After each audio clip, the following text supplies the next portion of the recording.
our proper names rather than our Christian names or nicknames even. I think that's quite important so the public can understand the thread of the meeting.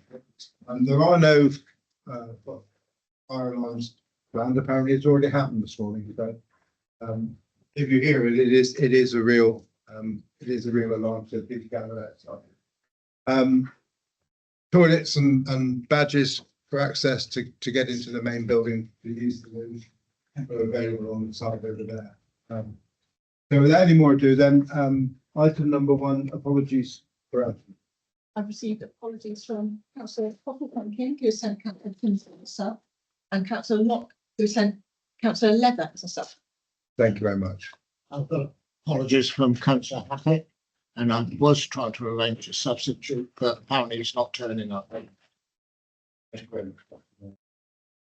Item number 2 is to agree the minutes of the previous meeting held on the 18th of July 2025.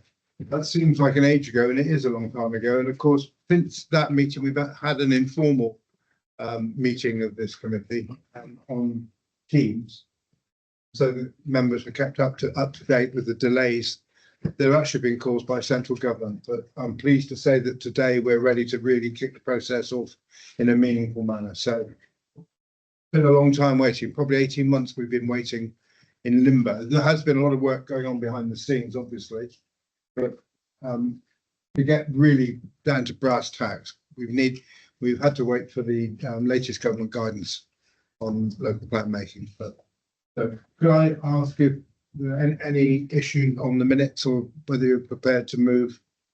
Thank you. Thank you, Councillor Coon. Seconded. Yeah, thank you very much, Councillor Allen. Those in favour then? Just note I wasn't on the committee then, so I'll abstain. Those in favour then? Anyone against? That's carried unanimously. Thank you. Item 3, matters brought forward. I have none. Item 4 is declarations of interest. So anybody? Thank you very much. And to agree the agenda between Part A and Part B, there is no Part B. So if we can happily agree that and move on then to item number 6 and say, will I introduce Ian Rowland, who the senior planner from Corridge, who's put a huge amount of work into this. And the agenda was big enough when the postman staggered up my path when I sent a hard copy. So there's a huge amount in there, and it's taken a lot of digestion. Hopefully members have had the chance to look through it. But I'm sure Ian will guide us through with the main points with this presentation. Ian, thank you very much. Thank you, Chair. Good morning, everybody. Yeah, so the first item is an update on the preparation of the new joint local plan. It doesn't intend to go through everything that was sent to you in your agenda. You had 2 appendices in there. You had a programme initiation document as Appendix 1 of this item, and then a briefing note that we'd previously circulated as Appendix 2, which goes through some of the newly emerging information that we've got on where we're going with plan making. So we previously brought members details of the government's intended planning reforms. That seems to be a bit of a merry-go-round, and has been going on as a production line for quite some time now, quite a number of years. You've had the Levelling Up and Regeneration Bill, and then Act back in 2023, which was the primary legislation that we were waiting for. You've had proposals for plan making reform through a technical consultation under the previous government. We've had a response to that from the new government, the Labour government. We've had consultations on revisions to the MPPF. We had the issue of that in December of 2024 as an interim. And then we've now got a revised version of the MPPF that's out for consultation, which is the next item on your agenda, which we'll come to in due course. So this report is intended to provide you with a bit of an update on where we are with the preparation in the context of all of that, and of a bundle of guidance and detail that was issued in the end of November. So you'll recall that we had a local development scheme previously presented that had to be issued to the government back in March of last year, and that was in order to meet their obligation. They'd insisted that we issue them with a timetable for what we expected in terms of our plan making. We had to hastily put that together. And they were looking at doing that so they could understand the context of where local authorities were at and the timelines for introducing the new plan making process. We put together an initial programme initiation document prior to that as well, which was intended to set out the programme for the local plan, governance arrangements, etc. However, that was really very tentative because we were missing any detail about what the new system was going to look like. We didn't know whether we were going to be able to do it, when we'd be able to start. Previous proposals were for the government to allow us to start our new plans in waves across the country. So it was all very, very tentative. I'm pleased to say we've now got a lot more detail, although it's not still the full picture, and there is a recognition of that from government, which we'll come on to. So there was a written ministerial statement issued on the 27th of November by the Secretary of State, which set out their ambitions around new plan making system and where they're looking to go with planning, and making local plans front and centre in terms of that new plan making system. And alongside that, they issued a raft of new plan making guidance, which is set out in Appendix 2 to your report in summary. And even that summary of the first part of plan making, the bit that we're about to enter, you'll see runs to sort of 10, 15 pages in terms of that appendix. So it's a substantial amount of guidance that they have issued, and it's certainly welcomed. They've set out what they expect to come forward in the process of new regulations, but we don't actually have those regulations as yet. The latest insights suggest that we will get those at the end of January, and that they will give us the meat of exactly what we need to do to prepare a new local plan. But we've got a ready reckoner, and the government is very clear that we should be proceeding on the basis of what they've set out in there. They don't expect it to be looking to change very much.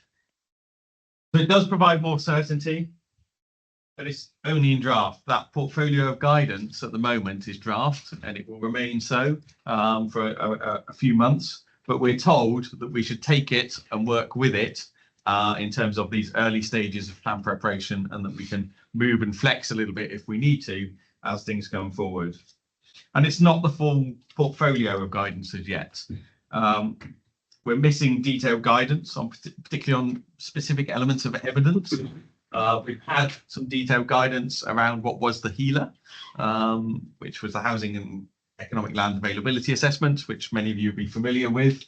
That's shifting to be a new site assessment, site identification and assessment process, which is not too dissimilar. And we've got the draft guidance on that, so we can look to adjust and tweak that a little bit as we move forward. What we don't have is any detailed guidance on any other evidence documents that we may need. So we need to move forward at a little bit of risk around some of that, and maybe need to flex as that goes forward.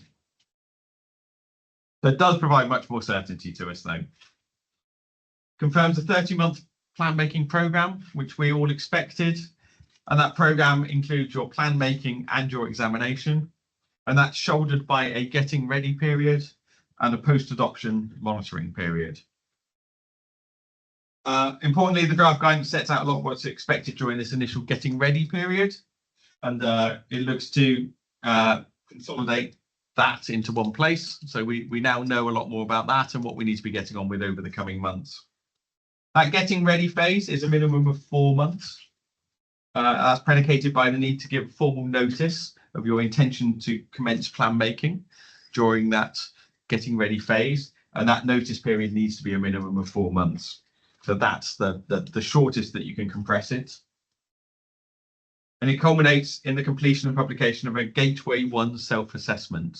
So that's where we as local planning authorities need to set out our stall and show how we are going to be ready and how we are going to proceed through that 30 months. We need to be able to be confident and demonstrate that at that Gateway 1 assessment. And that is the formal start of the clock ticking for that 30-month period. And just to reiterate, that 30 months does include the examination of the plan. So it is an incredibly demanding programme once you start that clock ticking.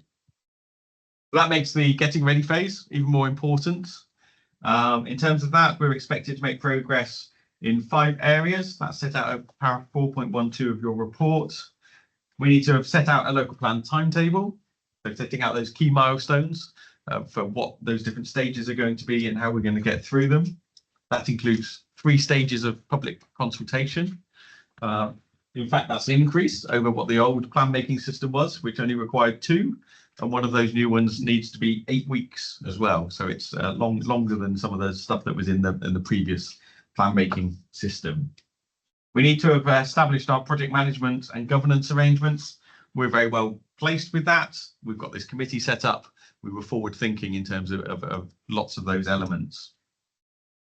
We need to have made progress on consulting and engaging on the plan, including a scoping consultation. We need to have thought about the content of the plan, and we need to have started work on our strategic environmental assessment, which is one of those big legislative requirements that sits alongside a plan. So in terms of the actual requirements around that, they pan out into 3 key elements. We're required to prepare and publish a first version of that local plan timetable. That takes over from the old local development scheme that we used to have to publish. We have to publish that formal notice of intention to commence, and we have to run a scoping consultation. And the scale and degree of that, I think, will be dictated to a certain degree by the amount of time that we have to prepare before we enter that period. The more we can do and front load through that scoping consultation, the easier it's going to make our lives as we progress through that 30-month process. But we're also expected to make progress on a range of other activities. They set out a 4.15 of your reports. So we're expected to put a program initiation document together that will set out our project management and governance arrangements, think about our resourcing, etc. We need to do a new requirement, which is around baselining. So they're looking at setting out a sort of technical evidence document that thinks about what the area is like now, drawing on sources of information and data, and what it's likely to be like in the future. They look to use things like ordnance survey mapping around that, looking at using ONS data, NOMIS data for state of employment, etc. So readily available data sets, coupled with any local monitoring information that we might have, so that you understand what your area is like now and you understand how it may change in the future. And that allows you to really think about what we want to achieve for our area. An expectation of making progress on understanding availability of land, including a call for sites. So effectively what we've been doing through our healer. So again, we're very well placed around that. Another new requirement, but something you'd kind of do anyway, is around doing a SWOT analysis, the strengths, weaknesses, opportunities and threats analysis of your area and its context. So we've already started to think about that and commence work on that baselining work and the SWOT analysis. You need to have scoped out your plan, understand what the main areas are in terms of your strategies, what you're going to be looking to achieve. We'll come on to where the constraints around some of that might be in the next report. And also what locally specific topic matters you might want to cover, what that are really important to this area that may not be front and centre that you need to really think about. But again, we need to think about that in the context of the new MPPF, as we do have some constraints around that. We need to start shaping a draft vision. We've had some workshops previously. We've got some work that's coming out of North Devon Futures, some of the place story work, which we can draw upon, but we need to start to pull that together into an initial think about actually what do we want the place to be looking like in the future? What do we want individual places to be looking like in the future? What's important to our communities? What's important to you? Identifying measurable outcomes, which is a new requirement. So as part of that vision, we need to be putting in front and centre, what do we actually want to achieve? A maximum of 10 short, sharp, punchy outcomes that we can then test how we're performing with the plan and its delivery against.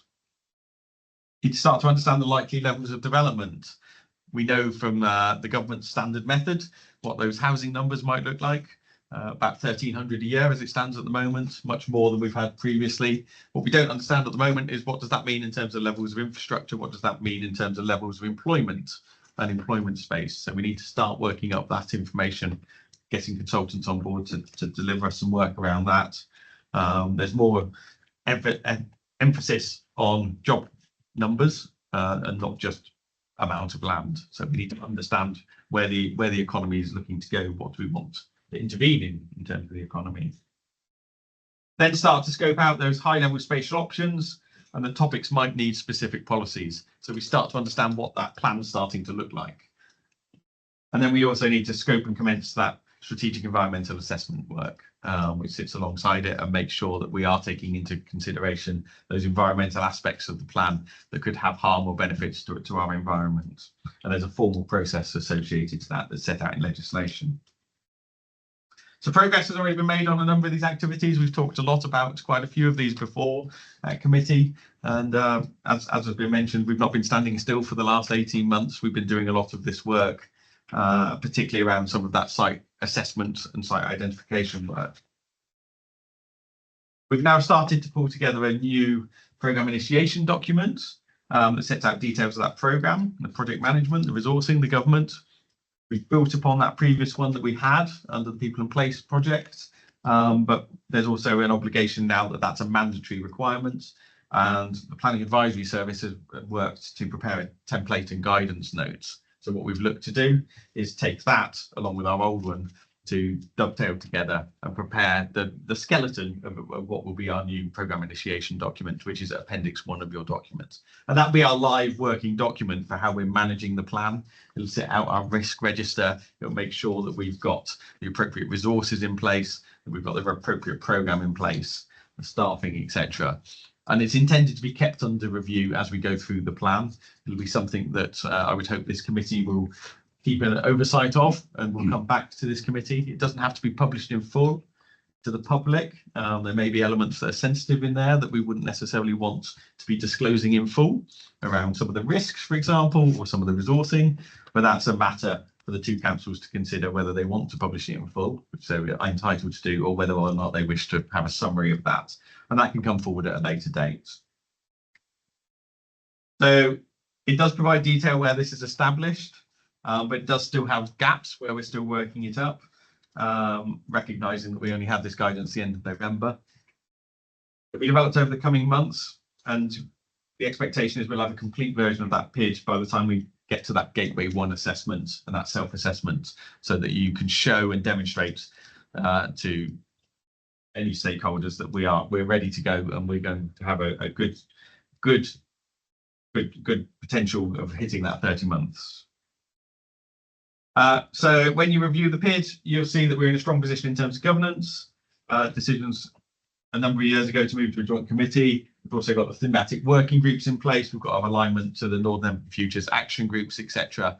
And we've streamlined that to give us the best chance of hitting that 30 months, and to make sure that members are best engaged throughout that process, so that there's no unexpected decisions that are coming forward.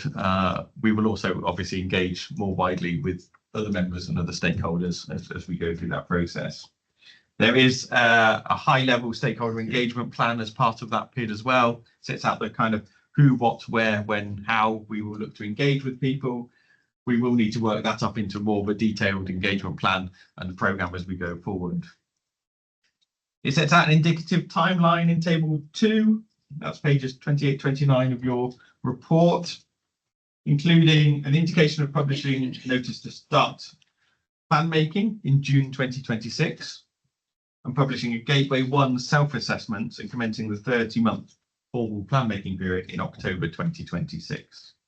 Now that is subject to a significant health warning. You'll see there's question marks next to it. We don't have the regulations.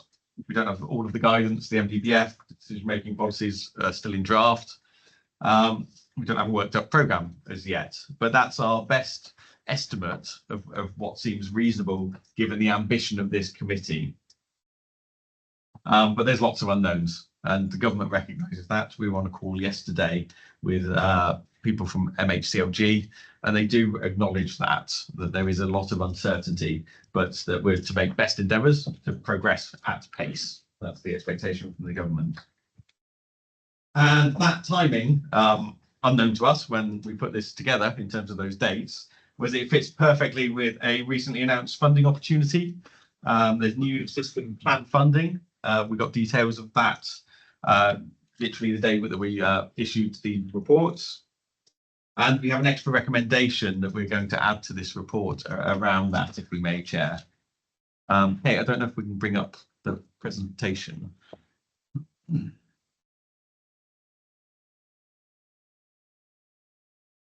So this local plans implementation funding, To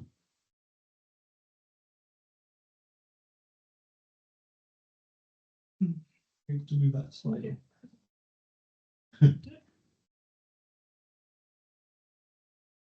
Clicker's not working. Yeah, perfect. Thank you. It was only announced last week before last, I think, or last week. Expressions of interest, it's a tight turnaround, 28th of January. There's £14 million being made available to support plan making. And that's for plans that are under the existing system that have to commit to being delivered by the end of this year, but also for those that are required to start under the new plan making system. So there's certain requirements that some authorities are going to have to start by a certain date, middle of this year. We have got more flex around that. We've got until the end of the year effectively to be able to start if we choose to. But if authorities are looking to accelerate and advance their plan making at pace, this funding is also available. It would require us to commit to make best endeavours to publish our formal notice by the 30th of June and then publish that gateway assessment by the 31st of October 2026, which is exactly the same as you'll find within the programme initiation document as what was our best guess as how fast we would potentially be able to move forward with it. So we need to put together proposals for spend, very light touch, very high level by the 31st of March, not by the time we publish that expressions of interest. And they expect the award to be around £120,000, which is not an insignificant amount of money. We've been told we should put separate expressions of interest in by both authorities, but just recognise that we're looking at a joint plan. What we don't know is whether or not that would allow us to have two pots of money, yes, or it'd be a single combined pot of money. That's not clear, and the money will vary dependent upon how many people are successful in applying for it. So it's a fixed pot of money, and it's a fixed division between those that are doing old style plans and new style plans. But to us, it certainly seems like it makes an awful lot of sense to look to promote that and push forward an expression of interest. And they seem to be trying to make it as light touch as possible and be as flexible as possible in terms of what you can make use of that money for. They're very clear. It could be for staffing costs. It could be for consultancy costs. And it's effectively, yeah, anything to do with plan making, it's going to be fair game. And we just need to give them an indication of what those areas would be. And it's not going to be overly scrutinised in terms of that spend. So there's an additional recommendation to those that are on page 11 of your report.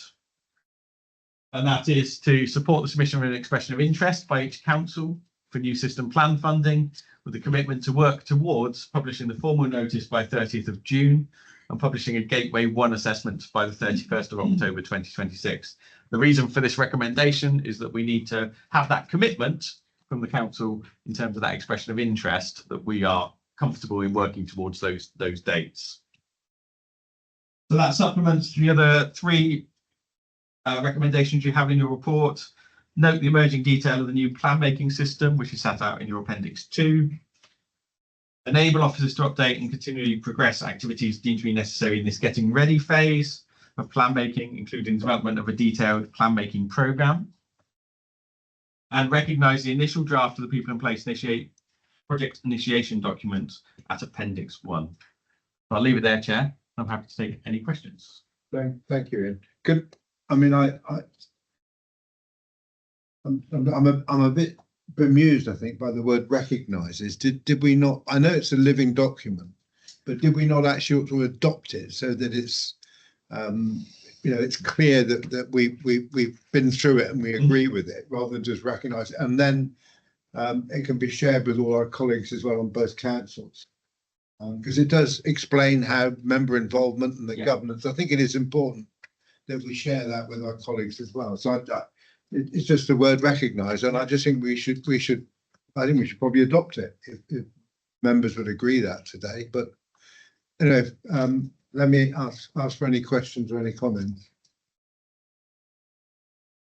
Councillor Haines and Councillor Tinsley. Well, yeah, just to comment, it just seems incredibly weird that we're going through all this process of important planning changes at the same time as LGR is being proposed. It just seems mad to me. Anyway, and also there's, we don't know what impact LGR is going to have on this process going forward.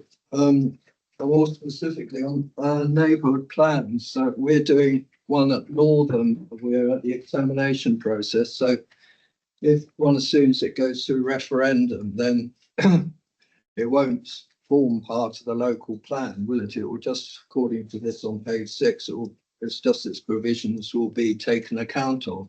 So it seems like all our energy is a bit dissipated, really. Chair, shall I come back on both of those?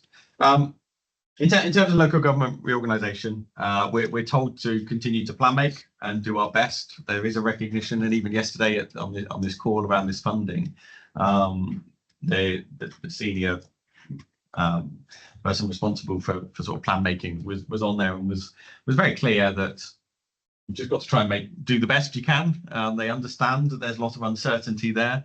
I think we've got the commitment from yourselves that we want to progress the plan as far as we can, so that we've got a local dimension to wherever it goes. If we're working within bigger organisations, if we can progress our local vision as far as we can get something in place as best as we can, then we're hopefully setting up our area to be in the best place it possibly can going into the future. Now, we may not make it to the end of the process, but we have a good body of work that can then be picked up and continued with as we go forward with that. So certainly myself, I personally think that there's real value in that, and this committee has shown that before in terms of thinking there's real value in doing that. In terms of that neighbourhood plan issue, neighbourhood planning remains. Neighbourhood plans will still be part of the statutory development plan. They will be the starting point for making decisions alongside any local plan. So it will still have that status. That does not change. You're in a fortunate position in that you're able to get funding and support for that plan. The government has moved away from that. So where it's going with that and how it sees the status of those plans going forward is difficult to know. But from a legislative perspective, they are still supporting them and they still have that full weight. We'll come on to the NPPF as the next item, and that could have some implications for plans and including neighbourhood plans. In terms of the weight that can be given to policies that are within them, because there's some real shift in there, but we'll come on to that. Withdrawn the funding, haven't they? They have, yeah, they've withdrawn the funding that's available to neighbourhood planning bodies. So it's only going to be those wealthy town and parish councils really that have high precepts or high amounts of reserves that are going to be able to take that forward, unfortunately. But in terms of the actual process and the legislation, it's all still in place. As you say, we'll come on the NPPF in a minute, but I mean, this government is what was stressing how important it was for local communities to produce a document of their own with the local authority, wasn't it? But, you know, that we'd actually do a bottom-up approach, which in a way is a bit like the neighbourhood plan process. So, but tying it into the one document. Yeah, no, I read it. Yes, yeah, and they were certainly keen on that. They were looking at neighbourhood priority statements, where they record through the Levelling Up and Regeneration Act. We've not had any guidance around those as yet. We don't know whether that's going to be a requirement, but you'll have probably seen we've started engagement with the town and parish councils already because we recognise the importance of that. We've got them doing some fact checks on their settlements, and we would be looking to engage with them further. We know the importance of that bottom-up planning. And even more so, given the changes to the NPPF and the expectations around allocating for developments, we need to take those communities along on the journey with us as best as we can. Councillor Tinsley. I mean, I think it's really important that we get on with it. So thank you very much for the work that you've done. I think it would be a real dereliction of responsibility not to do what we can while we're here, because we're the people who've been working in the community and we know what needs to be done actually. And yeah, we've got the vision for the future, as you said. My question was actually about the funding. Seems a really odd deadline. So is that correct, that the money has to be spent by March this year? And we have to commit the money. So we have to have an understanding of what we would spend it on by the end of March. So the reasons for the tight deadlines are it's a 25-26 budget from central government. They've got that commitment for the spend this year. So they need to have got it out to us. So 28th of January is the deadline. We will find out by the 3rd of March, and I think it will be in our banks by the 11th of March or something like that. So it's a very, very tight turnaround, but only because they want to spend it out of this year's budget. I would really support putting in an expression of interest for that as well. It looks quite optimistic when you look at the total capital sum and the sort of spend, that they're going to spread it fairly widely, doesn't it? I mean, it certainly looks that way. Yeah, they were quite clear that it's going to be an even distribution. It's a smaller amount of money for those that are under the existing plan making system. So they're only going to get 30 to 35,000 is the estimate. And those under this new plan making system, the estimate, given a prediction of how many they expect, is 100 to 120,000. But it could go up, could go down, depending on how many people. Following our 3-year settlements from government, it's really welcome, certainly from our side. Councillor Walker. Possibly there might be some more in the following year. They weren't saying no yesterday, but they weren't able to commit to anything either because it will depend on next year's budget. But it didn't sound to me like it was a competitive process yesterday. No. It sounded like if you met the criteria and the eligibility, that you would be successful. Just the quantum would depend upon the numbers that were applying. Yeah. Optimistic news. Yeah. Good. Members, I recommend. Sorry, I got 2 councillor nights. Can I take Ricky first, and then I come back to you, David? May I ask a question as an observer, please, Chair? Yeah. Please do. Ricky, for either. This has been out of date probably, but I missed the last meeting. What happened to our aspiration or option of a fast track? And I know we've got to the end of the year in terms of Gateway 1, but what happened to that? So this is in effect the fast track process. Yeah, so this is about as quick as we can possibly make it. And this government funding is around those that are committing to plan with pace, is the way that they were putting it. So we would be one of the front runners in doing that.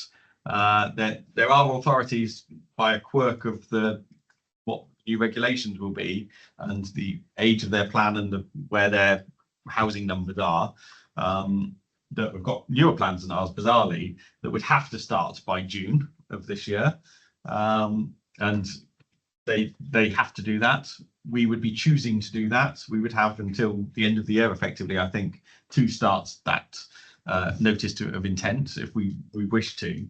But this would be, in effect, us fast tracking it and pushing forward as quick as we can. Thank you. Councillor David. Thank you. Yeah, and for anybody who doesn't know me, I'm councillor for Rounswell. I won't mention traffic, but it's what I'm keen to identify and kind of drill through all the documents is you touched on member engagement. When will individual members or individual areas, because I hate to say it, a lot of people do travel through Rounswell, and there are some critical infrastructure or lacking pieces of infrastructure, and obviously drilling down and identifying what we need to put in the plan, what's going to work and what's not going to work, I think is quite critical there. Yeah. When is a tricky question. I think it's a continuous process of engagement throughout the whole thing in terms of members. I think that's really important, and communities. We haven't done the detailed work on that at the moment. You'll see in the draft PID in your appendix that it's very high level in terms of the who, what, where, how. But we do commit to engaging with all members, and we will work with infrastructure providers. Devon County Council already working up a traffic model for us to understand that in terms of the baselining of that, and that allows us then to plug in growth options into that. For example, this is a good example of some of the work that has to go on. We'd obviously work with other providers too, and that will allow us to plug in sort of growth options and think about, well, what actually does that do in terms of the traffic network, what highway improvements might be required around that. So it's a bit of an iterative process, but we've certainly got the governance arrangements in place. We've got the thematic working groups. We would then look to engage people on an area basis in terms of ward members. We last time round, for example, we did sort of town-based workshops around the key places, and we engaged with the town and parish councils around different exercises as well. Yeah. So we will look to do that. What we've got to be mindful of is that we've got 30 months once we get into it. So we've got to be smarter in the way that we do it.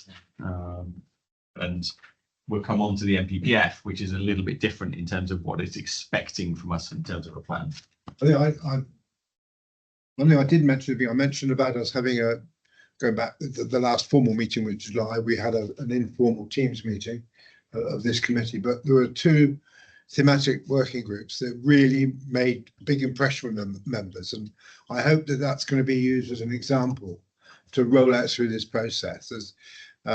So picking up Councillor David Knight's point that using that process to engage people rather than us just going through, I think, well, I don't know, I know Councillor Coombs, you thought it was probably one of the best things that you've been a candidate, and I must say I agree.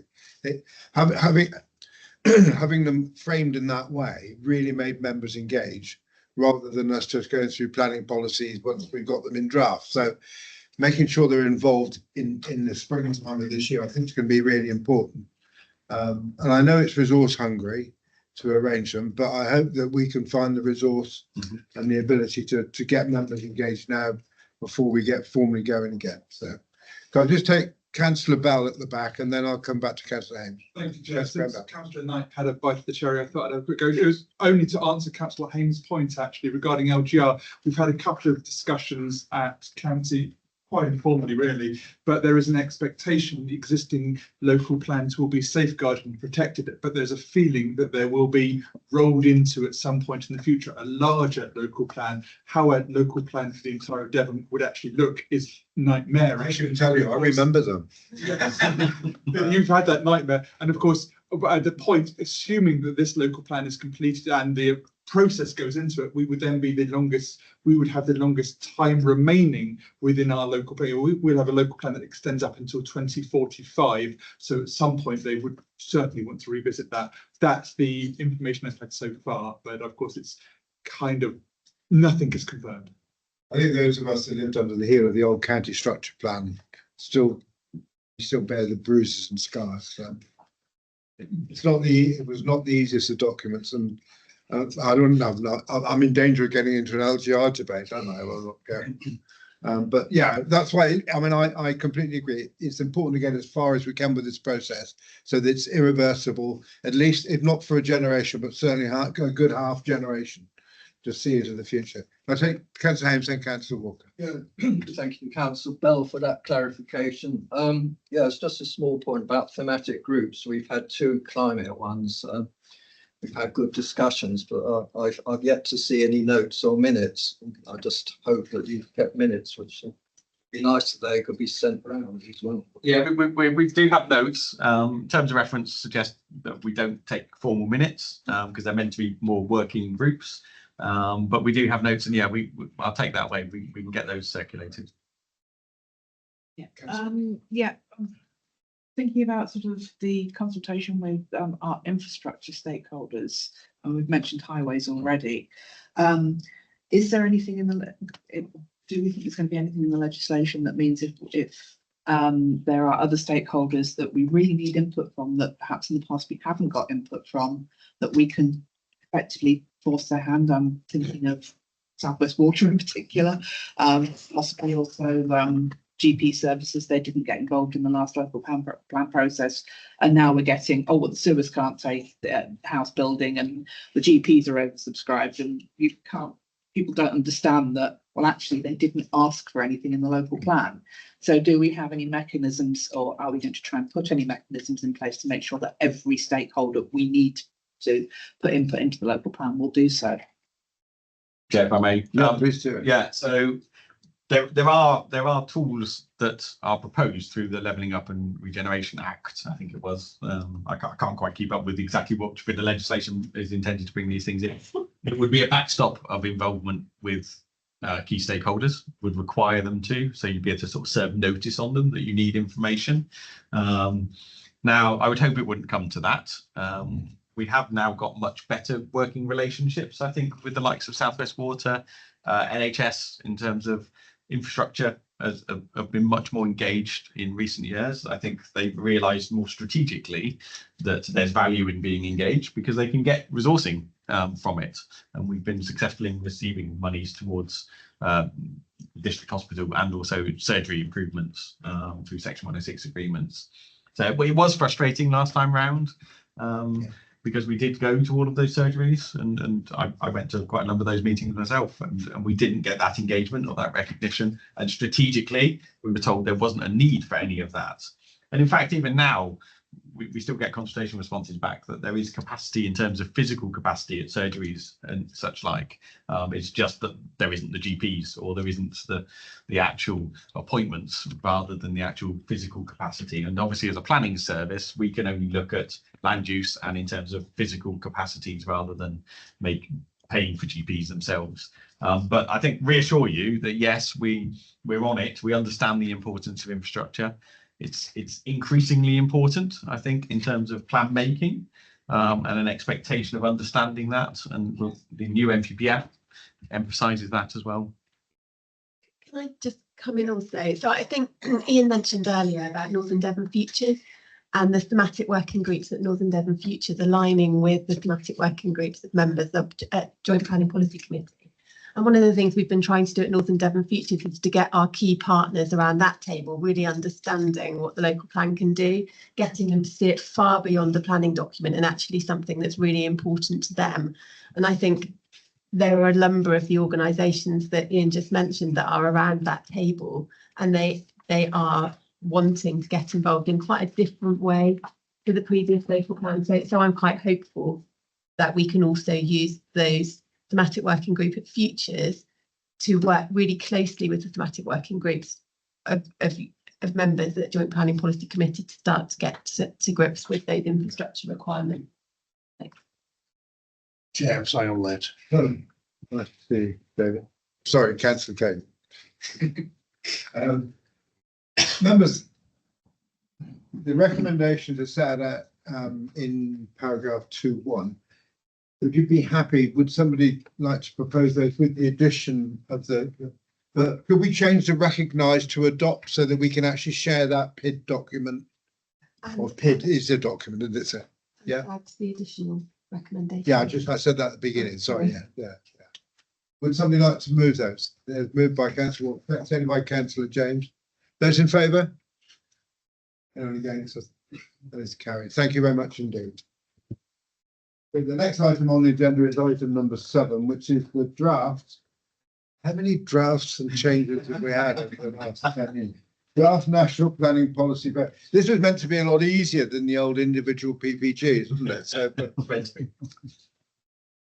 back over to you again then. Yeah, thank you, Chair.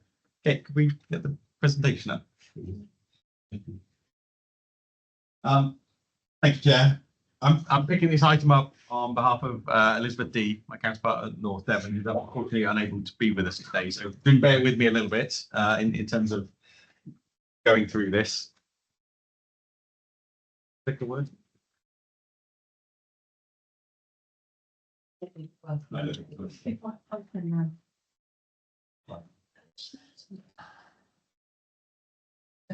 Yeah, if we can move on. Yeah, a couple of slides. And the next one, please. Great, thank you. So yes, we've got a new draft of the National Planning Policy Framework. It came out literally a year after the previous issue of a National Planning Policy Framework. So what we're told is that the last one was a sort of an interim. It was about fixing things in the short term, putting in place quick interventions that they wanted to see as a new government and they felt that they could bring in swiftly. This new draft is intended to be the long-term solution. We are told that they do want a period of stability in planning once they've got through this sort of year's hiatus of new introductions. We'll wait and see whether or not that is the reality, but certainly I think as a professional, and I'm sure as a committee, you'd welcome a period of stability in terms of where we are with planning and the rules around it. So it does form part of that wider set of reforms on the planning system. It was published on the 16th of December last year, just before Christmas, and it provides a fundamentally revised draft.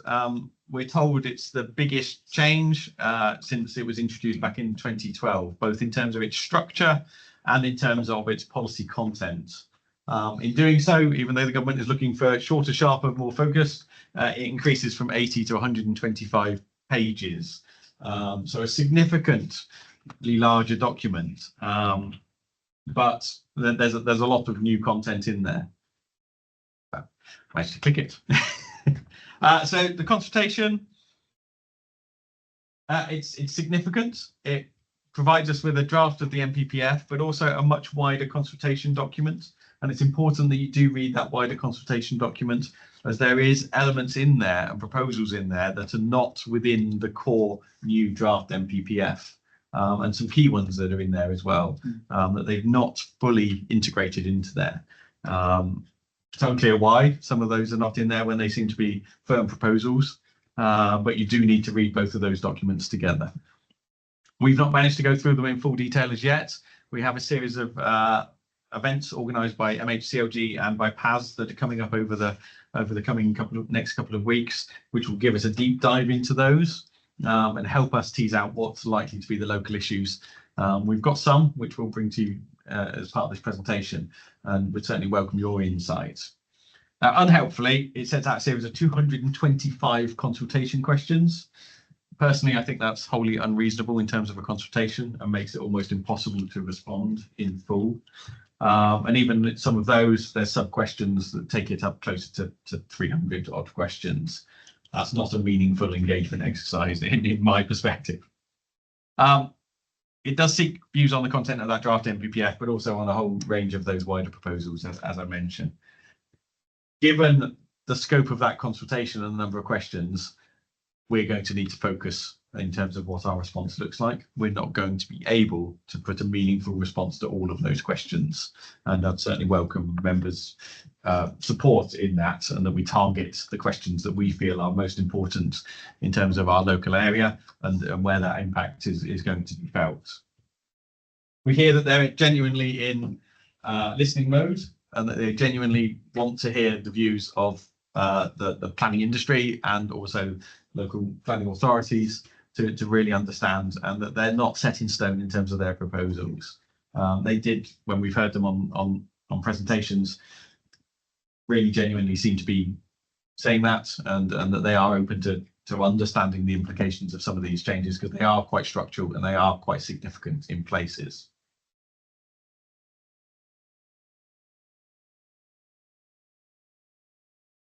So what's the purpose of this from the government's perspective? They want to provide clearer and more accessible policy. If you read it or look through it, it does genuinely read better, more clear, I think, in terms of what they're trying to achieve. Even if you don't necessarily agree with any of the specific elements, you can understand where they're trying to go with it and what they are trying to achieve. They're looking to move to a more structured, rule-based approach, so that it's clearer in terms of what you should do as a decision maker, what you should do in terms of a plan maker, and also to give confidence to those who are looking to deliver development in terms of what will be acceptable and what will not. So a much more binary black and white approach and rules-based approach to it. Some would suggest that that would also help with automation of some more simple tasks and decision making, which may not be a bad thing in terms of when we recognise sort of resourcing, etc. They're looking at a stronger set of decision-making policies. So when you look at it in terms of its structure, they are clearly discerned between plan-making elements of it and what are decision-making elements in terms of what you should be doing if you're making a decision on a planning application. They're looking to reduce duplication in plans. So they are telling us through here, through the new NPPF, that we are not to replicate what is in national decision-making policies, or They work on development management policies. What's in the national decision-making policies, we are not to replicate within our local plans, and we are not to substantially deviate from those decision-making policies. Now, that could have a profound consequence on what we can achieve through our local plan. So that's something that we need to think very carefully about, I would suggest, as a group of councillors and local planning authorities. And we need to have a look carefully at those decision-making policies and see whether or not they actually work for an area such as Northern Devon, and make sure that we are responding on that basis, because we may not have the scope to move away from them in terms of those national decision-making policies, if we wish to do so through our local plan. And it looks to afford explicit support for growth. It's very front and centre that actually they want to deliver growth for this country, and that local areas need to be doing their bit in terms of delivering that growth, in terms of housing and in terms of the economy, which are the two big ones, and then the supporting infrastructure that's around that, and any other social infrastructure, etc., that's around that. It's certainly not shying away from the fact that you need to be delivering significant housing growth, and that is front and centre in the plan, with economic growth not far behind that.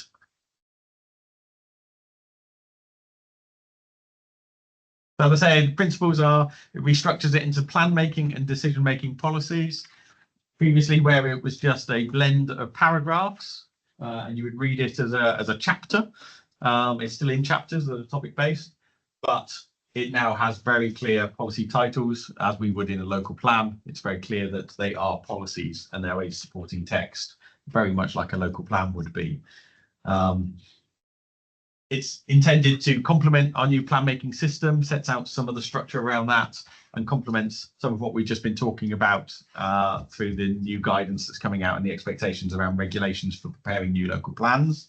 And it fills in the sort of the meat on the bones around some of that in terms of what we are required to do. And it gives us more about, your previous item was more about how we prepare a plan. This is more about what goes into a plan. So we ordered the themes to make them more clear and what is prioritised in terms of the sort of the thrust of it, and is meant to be clearer to a reader.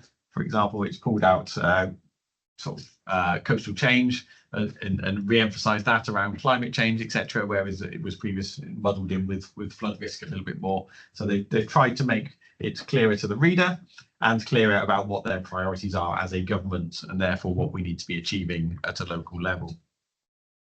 It provides annexes to bring guidance or previous guidance, what was in planning practice guidance, into national policy to give it a higher emphasis and status. Some of that is around, for example, sequential tests with flood risk, etc. That is no longer in guidance, but is around now into national policy, and they're very clear that those appendices and annexes are part of the policy itself. There's a revised presumption in favour, and this is a key change. We'll all be very, very aware of the presumption in favour of sustainable development, paragraph 11. Those that are on plans committee and have looked at 5-year housing land supply situations and decisions in that context, they're changing that quite significantly, and we'll touch on that in a moment. And they're introducing these policies on a non-statutory basis. There was talk that they were going to elevate the status of national planning policy and decision-making policies, or development management policies as they were then called, and they brought in through the Levelling Up and Regeneration Act provisions to allow them to have a statutory legislative basis that would effectively be the same as your local plan. Whereas now they are leaving them as a material consideration. So your local plan is the starting point, and you then have to have regard to the NPPF and its content alongside that and give it appropriate weight. They've remained with that because they believe it gives them more flexibility in terms of altering national policy and bringing things in quicker.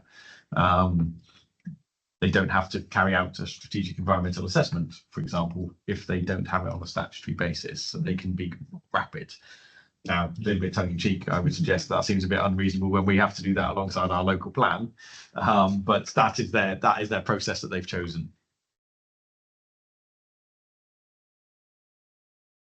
So this new presumption in favour at the moment, you'll recall that it's effectively, you have to look at whether or not the benefits would be significantly or demonstrably outweighed by the harms. And you do that by weighing your existing planning policies and giving them particular weights depending on whether or not they're in conformity with national policy and whether or not you need to look at those individual policies which are most important to that decision, etc. So it's quite a grey art. There's quite a dark art there in terms of what you have to do, and you have to afford those different policies, different weights in different circumstances. They're looking to shift away from that and make it much more binary in terms of that presumption in favour of sustainable development. They're moving to effectively a presumption in favour of locational development, the location of development. So it removes that tie to out-of-date policy and the weight that you have to do, and broadly removes that link to housing land supply. But we'll come back to that. So instead of having all of that weight applied, it's very location led and defined around being within or outside of a settlement. Very rules based. And that definition of a settlement is really, really important as well. Will come to play through our local plan and what we set out within our local plan. But it could constrain what we're able to do and the way we go about it through our local plan. And we need to be very clear about that. And we may have to be creative about the way that we go about things within that set of rules. It is very rule-based.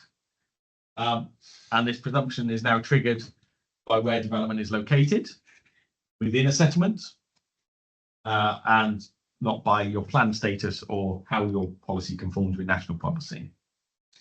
So it's intended to be clearer, simpler, and lead to more consistency.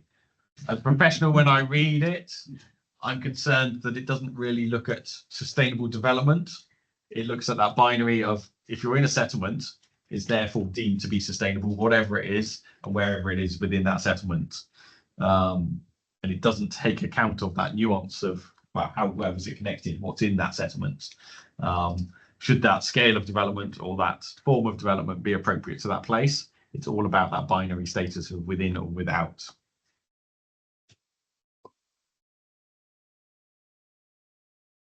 So that definition I was talking about, the new NPPF throughout is really tied to this notion of a settlement and different rules, different policies applying and through your local plan, if it's inside or outside of a settlement. This again may be controversial for the committee, an expectation of defining settlements with mapped boundaries, development boundaries, and that will define the difference of whether you're in or you're out, with an expectation of putting within those boundaries the allocations and the development that you would be expecting to come forward for that place.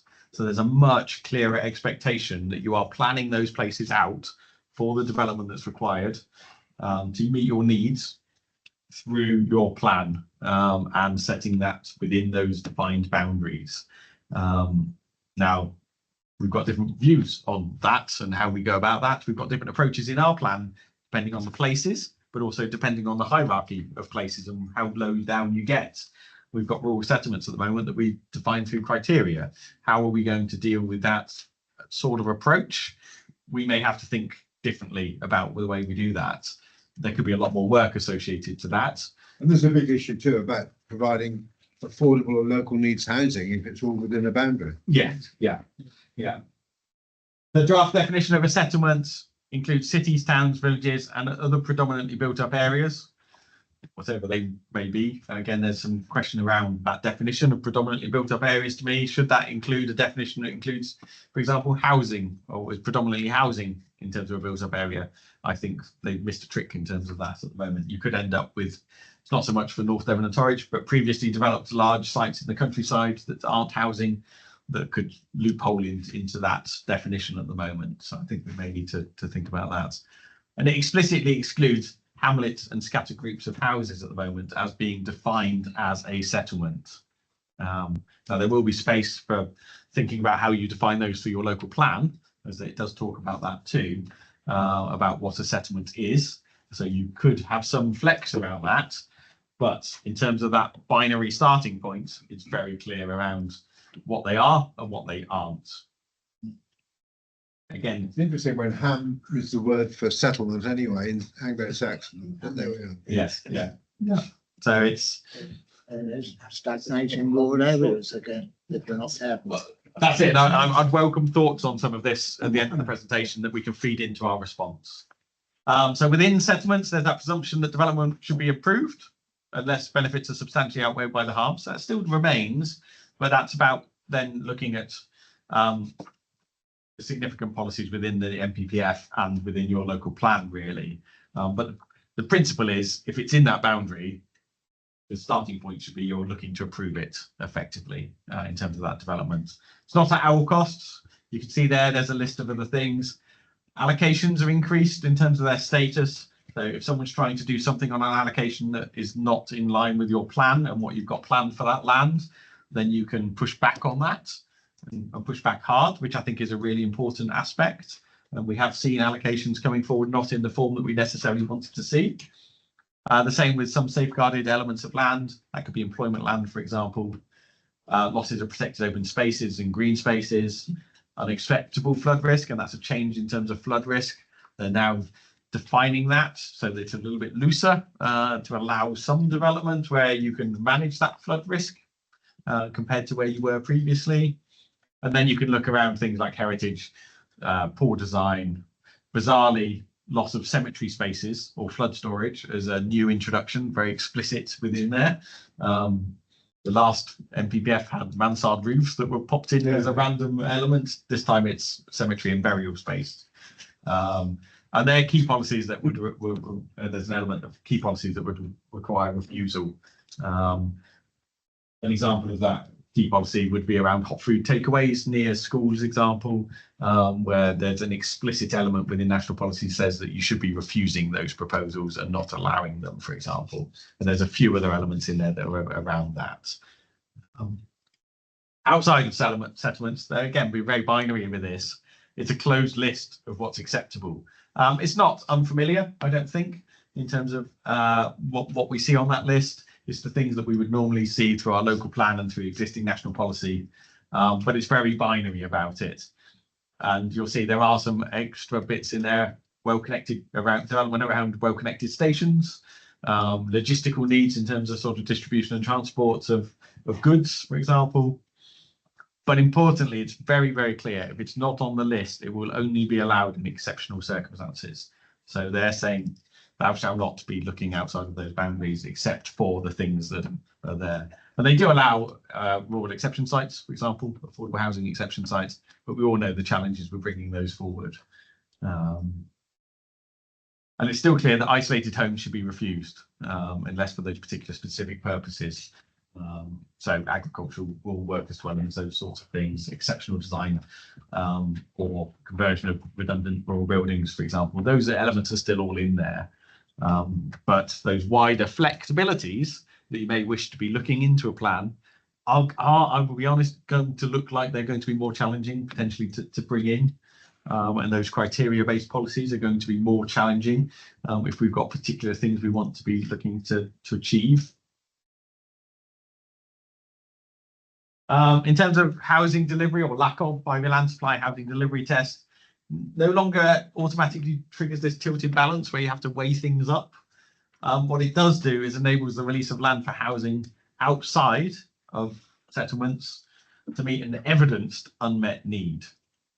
So that could be well related to an existing settlement. And again, they are clear that it needs to be tied to that definition of a settlement in terms of where you're allowing what would have been 5-year housing land supply sites.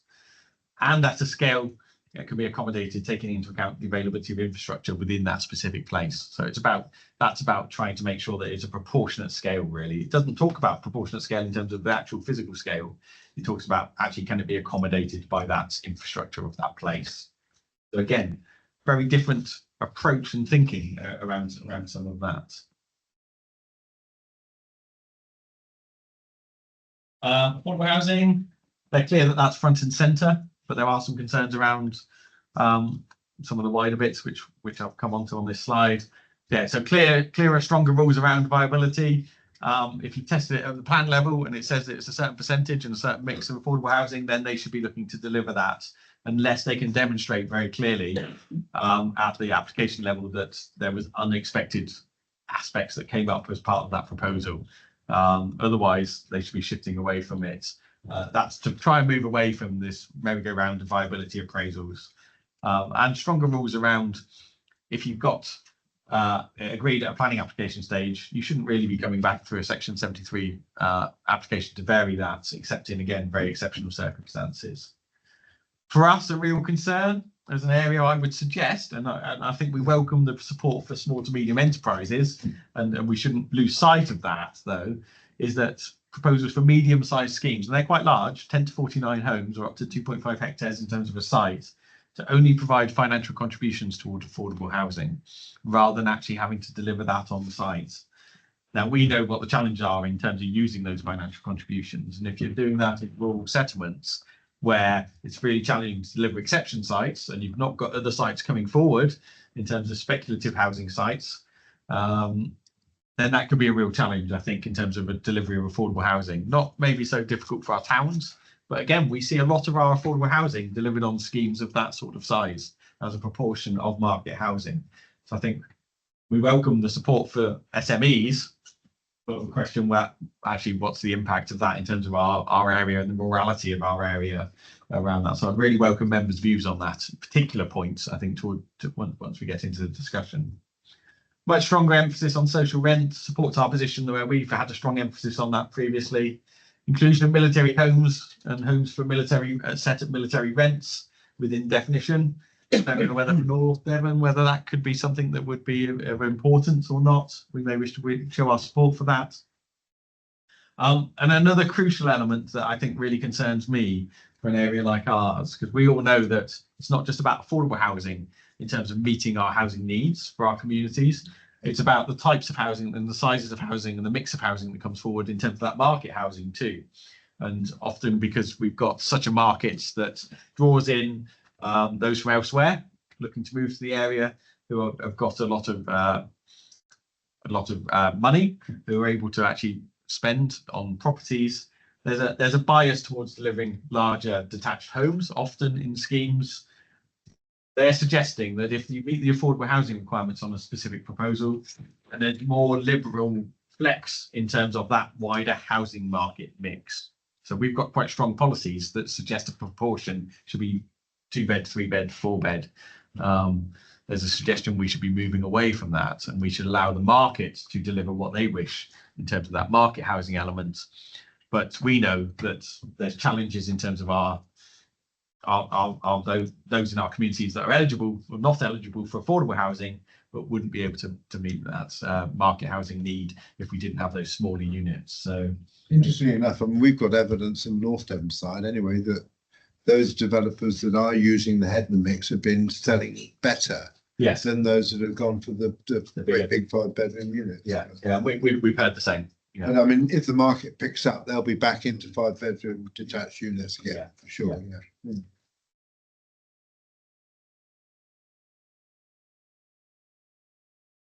So in terms of local plans, what are we looking at? Well, a much stronger focus on allocations. I think that's front and centre. It's about showing through your local plan that you are delivering your needs in terms of housing, economic development and other requirements, and that there is a laser focus on you allocating to meet those needs. Second bullet point there, there's a need for 10% of our housing number, to be on sites of less than 1 hectare. And that was in the previous plan and had some get out clauses that we looked to implement, because that's very challenging for us given our high housing numbers and the number of sites we need to look to identify. Now they've introduced a second tier of that, and they are welcoming views on this, which would be another 10% on sites less than 2.5 hectares. Now, again, in terms of supporting SMEs and making sure there's a portfolio of sites for those types of builders, we welcome that and making sure we've got a portfolio of smaller sites. If we were looking to plan for 20 years, though, our housing number would be 26,000 houses across northern Devon. 10% of that, 2,600 homes on those sorts of sites. We'd be looking, both of those combined, needing like 150 odd allocations just to meet 20% of our housing requirements. And that would be about having specific policies, doing all of the work in terms of infrastructure for those sites. That's a lot of policies that you're trying, and the allocations you're looking to try and put together within a 30-month plan making programme. And realistically, is that even achievable? Are there the sites that we can identify out there to be able to meet those requirements? So I think I welcome members' views again on whether or not we feel that we're comfortable pushing back a little bit about that, because it just seems a disproportionate burden and very, very challenging for us to look to realistically achieve. There's a much clearer focus on setting out standards that development on allocation will be required to meet, around things like accessible and adaptable homes. There's a benchmark of 40% of all new homes need to be accessible and adaptable, but you are expected to be setting local standards around that. Same with parking standards, for example. So all of those sorts of standards, green space, how much amenity space, all of those sorts of things are expected to be front and center in your plan. So developers are very clear on what they've got to achieve when they're picking up those development proposals, really focused on allocations. And the same with allocations, about identifying infrastructure that is required around those allocations and those specific allocations, as well as much wider. And also in terms of any financial contributions that you will be seeking to be supporting the delivery of that development. Really is focused on those allocations and those intended uses. Very clear that we should not be duplicating, as I said, or substantially changing national decision-making policies. And limitations of inclusion on wider policies and the nice to do's, as I would put it. They are wanting you to be really focused on what you need to be delivering. That's not to say we can't do things around the environment. We can't do things around social, but we need to be just thinking about how do they tie into the delivery of that development. And as I've said, we are focusing on delivering a vision. So we need to make sure that when we are allocating developments, we are thinking about how that contributes to how we want places to develop. That's a different way of us thinking, I think, in terms of when we're constructing this plan. We've got to construct it through the development that we're going to be seeing delivered.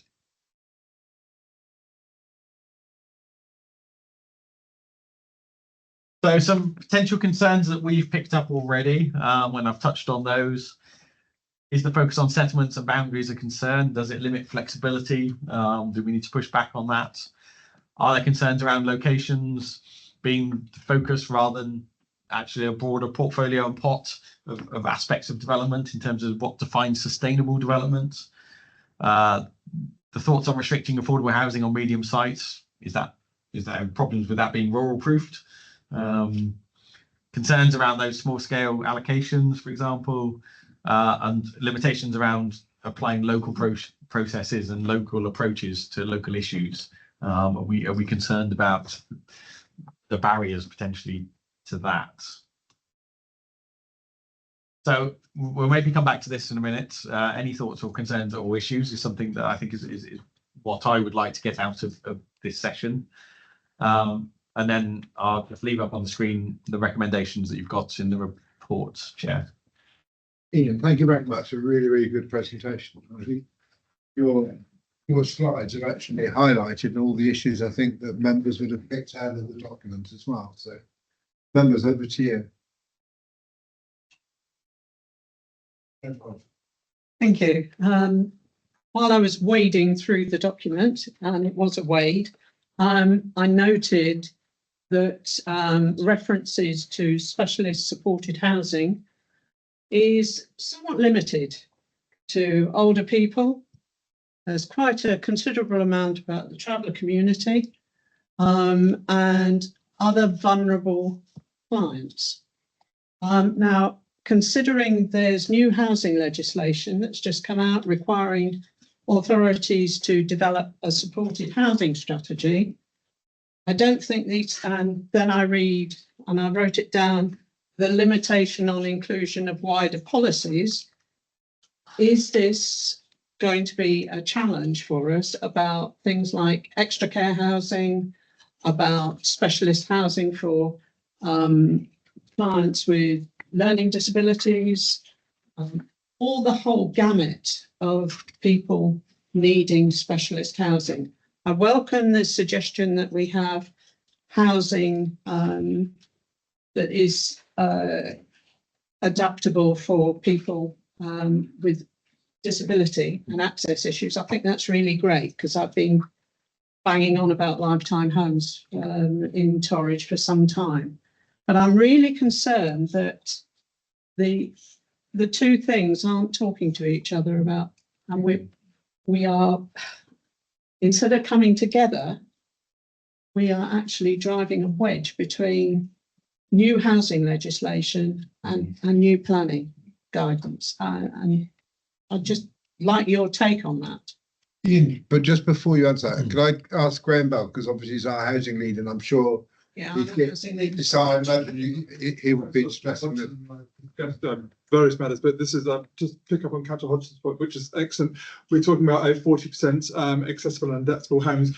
I think we need to recognise the need, and I've been speaking to elderly parents with, I don't know, I've mentioned this before, elderly parents with children who are now in their 50s, but with extreme learning disabilities and then disability learning.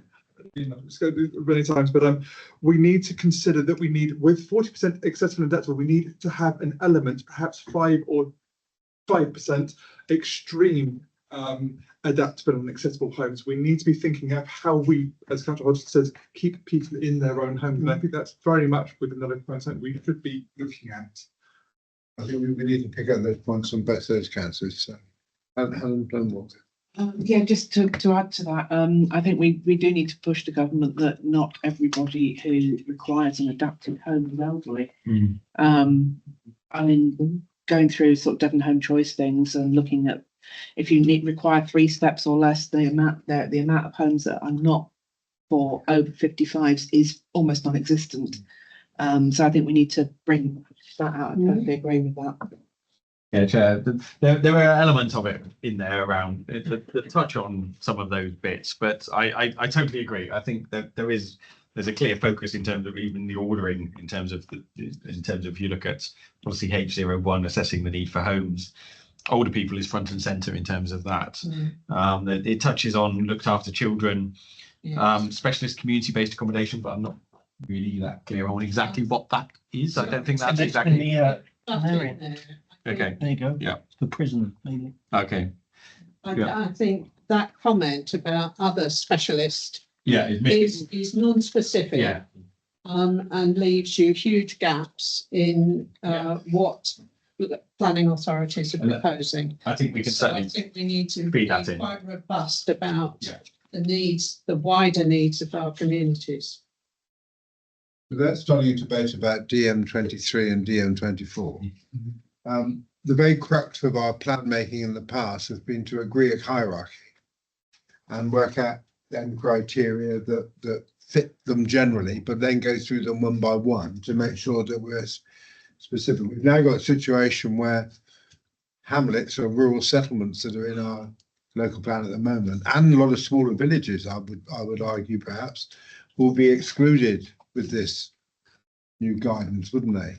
And we're going to be forced into putting boundaries around every larger village and certainly towns, which will mean that the opportunities to provide one-off exception sites are probably going to be more and more difficult, because the only rules, well, I think that's self-evident. I mean, that's something I'm concerned about, and I think those that represent rural areas feel that you'll have the bigger villages will continue to grow and the smaller ones will die. Yeah, Chair, if I may, I think you're absolutely right, and I think we need to push back against that. I think there's a couple of concerns for me around that, is that you can't really set out criteria for different places, so it would seem. So even if you've got a hierarchy of places, it doesn't seem to allow you to say, well, actually, we'd allow this in one place, but not in another place, or we would allow, say, local needs dwellings at a smaller place, but not but we'd allow market housing at a large place. Doesn't seem to have that flex. It's a binary. It's this, or it's allowed or not allowed.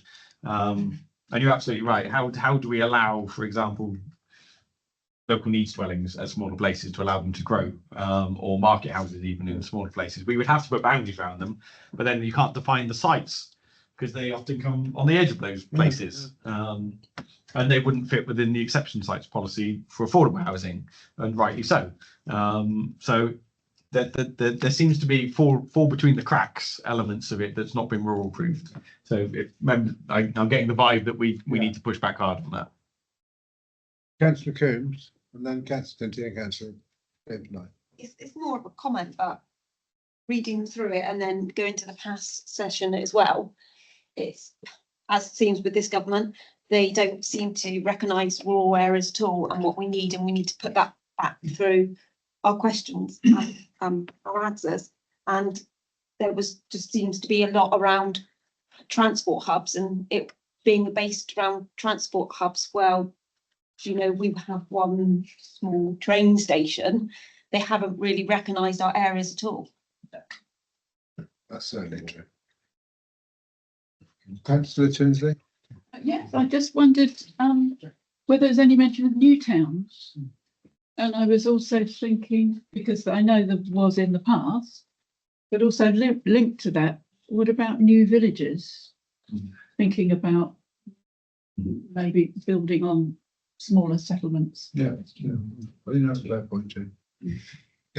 Yeah, I mean, coming back to this, the elephant in the room, I mean, North Devon is a beautiful landscape full of, whether they're hamlets or villages or how we define those, I don't know. But the bottom line is we have some idyllic places that then either the pub closes or then the village shop closes, or either. And then how do we protect and support those areas? Coming back to the comment that's come through there. And I think we actually do need to be very robust on that, because these places that would have grown ergonomically in the past anyway, you know, people would have built things. And I think this process has to include how we develop those smaller communities, whether it's defined in some rules.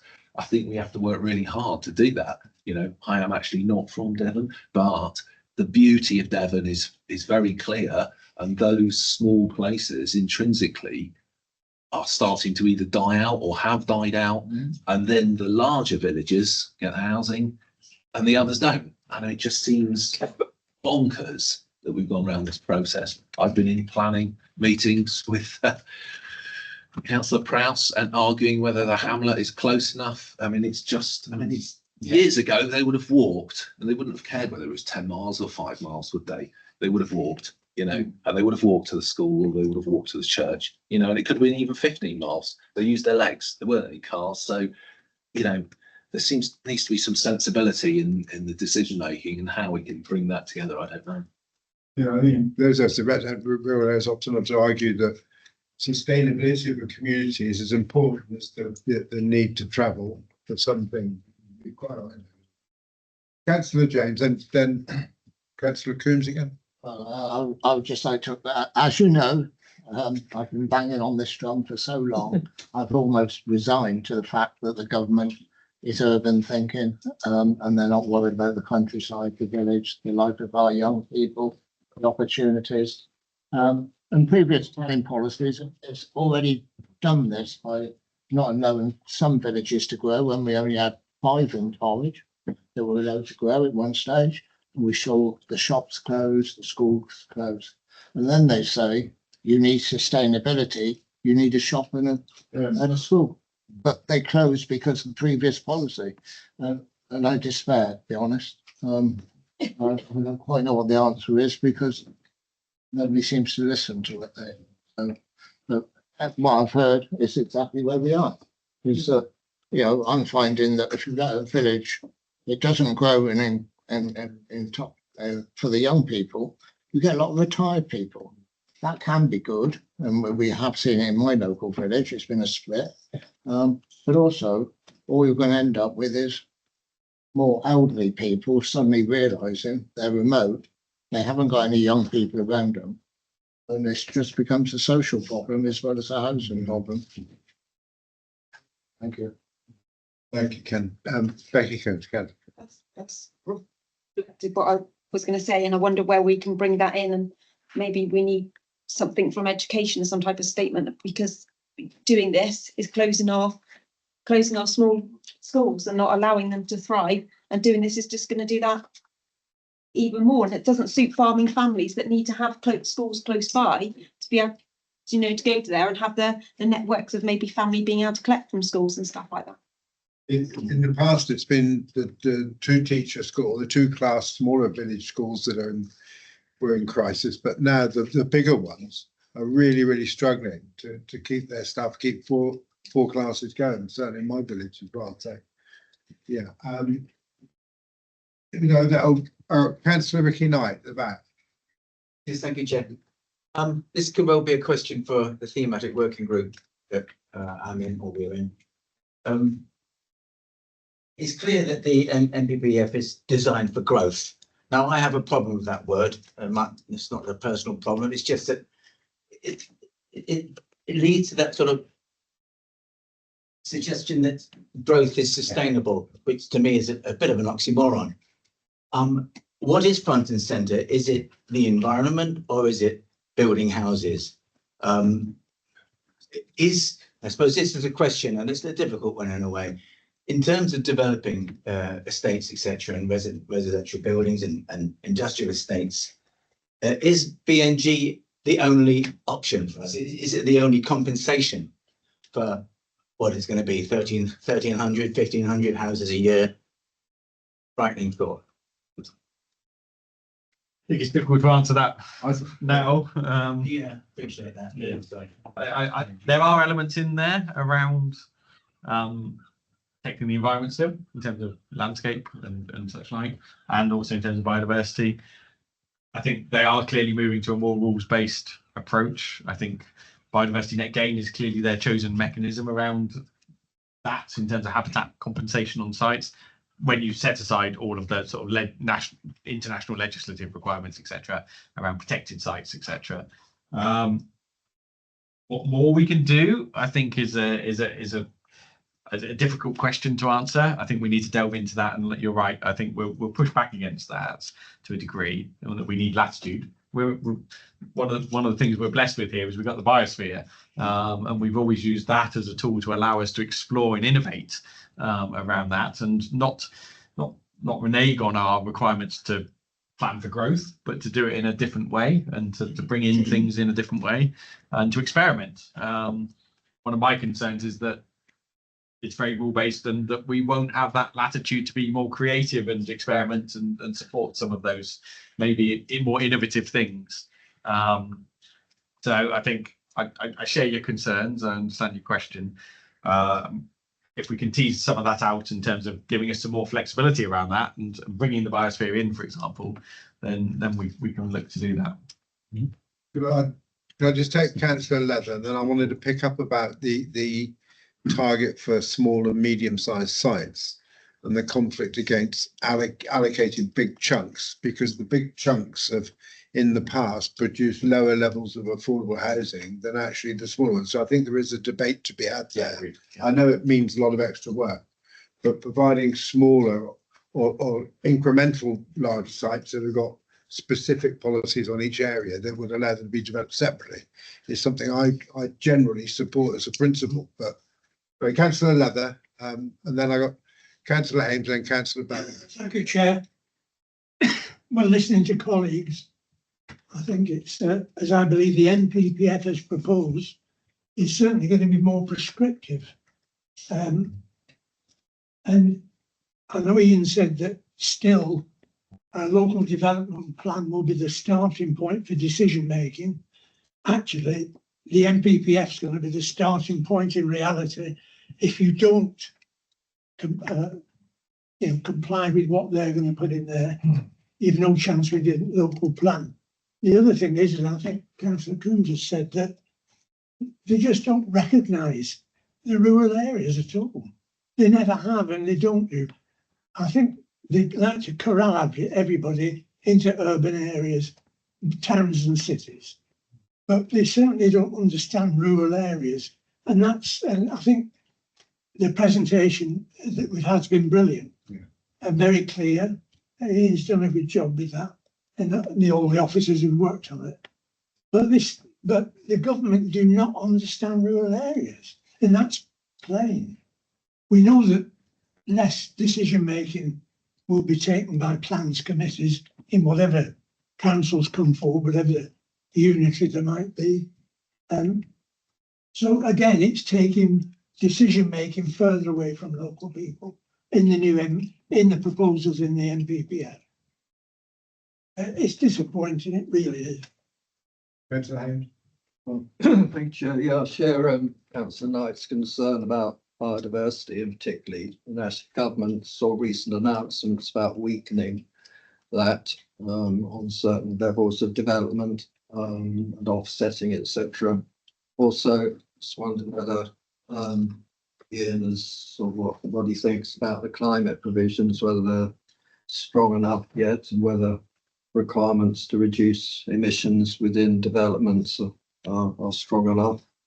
I've got concerned about the our present undeveloped coast policy and how that is being impacted by the protected landscapes thing here on page 161. It seems to be allow sort of development more than our undeveloped coast policy. I don't know whether they conflict or not here. And on the sort of whole process of looking at these revisions, it's a huge amount of documentation here. We have to get our heads around. I wonder whether it's sufficient this just one session here, whether we should widen it out to all members of our council to possibly have a workshop to discuss the changes, because, or is it just purely delegated to us? I mean, if it is, then perhaps we should have another proper workshop session. So we haven't had enough chance to talk about it all, really. We'll look at it rather. Well, can I just say, I mean, in terms, there's a lot of work that needs to go from today. I mean, the recommendation is that you delegate authority to the officers in consultation with Bob Hicks and I as chairman and vice chairman to send it in. I'd be happy if we could circulate that draft before it goes as well. I mean, I think that, but I'm just thinking about the workload for the officers, about getting everybody together again. So if we could add that extra stage, perhaps that would meet your concern. So you get a second bite at it, is what I'm saying. Yeah. Just, I think that'd be useful, and we could all, we go perhaps a week or 10 days before it has to go off, just to give members the chance to make sure we've got the We should go to all members, really. Well, yeah. I mean, also, it's been delegated to the chief exec and leaders to sign off the responses, but I mean, shouldn't we see the responses before they go? That's just what I said. I thought That's what you mean. Yeah. Do we get the draft responses together? We share them sort of 10 days or so before the delegation, or a week before the delegation. Because getting everybody together again would and I'll pick up we'll send it to all members of both councils and say comments or any additions. Yeah, the proposals should go to all members as well. I mean, the Yeah, proposals and the responses. Yeah. Chair, could I suggest that we send an all-member email out to suggest that they could email with us with any thoughts as well? Yeah, at this stage, yeah. Yeah, at this stage. With the link and everything, so I'd suggest 10 days may be challenging. I could see the pain the wire. But it's, it often, the pressure's often on to get these responses done, but we can certainly circulate them and use our best endeavours to get them so you've got a chance to respond. Yeah. David, do you want to? Yeah, I just want to reiterate that point because I think it's very important. This is such a big issue, such a wide-ranging but fundamental issue. It's going to be so important in the next few years. I do want to see that all members from both councils are kept as informed as possible, even if it's just a kind of summary of what has happened. Because one of the things that I think some members then will pick up on is, oh, we didn't know about this, what's going on. And I don't want to impose on officers because I know your time is limited, but if something could be done as far as Malcolm suggested, kind of email or summary of the main points, that would be very beneficial for everybody. And then if we could send the link to the NPPF documents and the PowerPoint, just because that will hone in on, because I think you picked up our main, what I would see as the main issues, as far as North End and Torwich are concerned. So if we could do that, Yeah, we can do that early next week. We'll do that now and then Yeah. I think Dave's right. The more communication we have, then the better, isn't it? Councillor Hodgson, then Councillor Bell. But that's a good one. I do apologise, I'm sorry. Right. I think during your presentation, Ian, you mentioned the number of questions that have been set to you, and that you'd been talking it through, and you might not respond to absolutely everything. Have you had an initial scope of what you consider to be the priority areas that we are going to respond robustly to? Because I think that is really pertinent, and what you think is perhaps not so pressing that you may not consider. And again, people will have different views on what's important and what isn't. So have you done that? No. I think what we've done is pulled out the key issues so far, and obviously there'll be the questions that are associated to those key issues. I think we would make sure we're reviewing all of those questions, but we wouldn't necessarily look to put a substantive response to them as we may have in the past. We're just going to have to prioritise resource. I think we will look to answer the questions that respond to the issues that are raised by yourselves and that we pick up locally. Certainly, and then just look to dismiss those that clearly don't apply to our area, or clearly we don't have an issue with in terms of any of those matters. Graham Bell. Thank you, Chair. I was going to follow what you were going to say about the medium-sized developments, but just very quickly to pick up on something that has been said, obviously, with regards to Westminster, I think they don't really recognise that, of course, the village of Braunton is larger than the towns of South Molton and Northam. The hamlet of Housinger is almost the same size as the village of West Down. You know, this is a completely different world to them. But the sorry, what I wanted to say was, yes, you were going to, sorry, I was going to follow you, Councillor, with regard to you saying about the 10 to 49 houses, and the fact that that will be, as I understand it, financial only contribution for affordable. That worries me because, of course, that's I would say for my division, that's a large number of the developments are those 10 to 49 houses. And of course, you do get the one where they chop it down by a couple of houses to get below 10. I wouldn't want that to be happening. Where it comes to these financial, I'm thinking of the placemaking mostly. Within the developments that we've had recently in Braunton, there are some 3-bedroom, some 4-bedroom houses, and of course, some much smaller and socially affordable, socially viable houses in themselves. That mixture of house types is vital, that we try to preserve that in whatever way we can. If we say financial contribution, maybe we'll get a CLT out of it. I would love to see some self-builds coming up, that sort of financial contribution, something in that direction. But actually, those houses would be disparate and moved aside from the development that's going on with all the additional facilities and what you find within that development. So again, good transport links would be within that development, because that's good access to schools, additional services, all of that's going to be there. But we're going to be giving a financial contribution which could go well outside into another area that may not have those services available, and we would be putting social houses there instead of perhaps where they're needed. And yeah, I think and again, it becomes more difficult to sell development to communities when they're not providing the affordable housing on site. Yeah, agreed. Yeah, and it's very difficult to spend those affordable housing contributions, and it's more expensive as well. And these If you're trying to secure these are the size sites that are struggling with BNG, which of course is a statutory requirement. So, in the viability exercise, that's at the top of the list, isn't it? They can't get out of it. Yeah. But I mean, I like the idea of allocating smaller sites to help the SME. Yeah.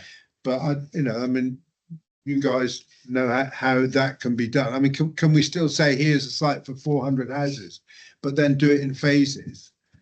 Yes. To stop it's the developer that comes along. Well, it's not developer, are they really? They very often they get options on all the land, don't they? And then they try to get a house builder after. So it's actually getting the house builder there at day one and actually having a debate with the one that's going to build the houses is what. Yeah, well, that's what this is intended to do, isn't it? Yeah. So. And I think we agree. We're fully supportive, I think, of the principle of that. I think it's the scale of that requirement for an area like ours. Yeah. In terms of that number of sites, like I say, we could end up with 150 odd sites required.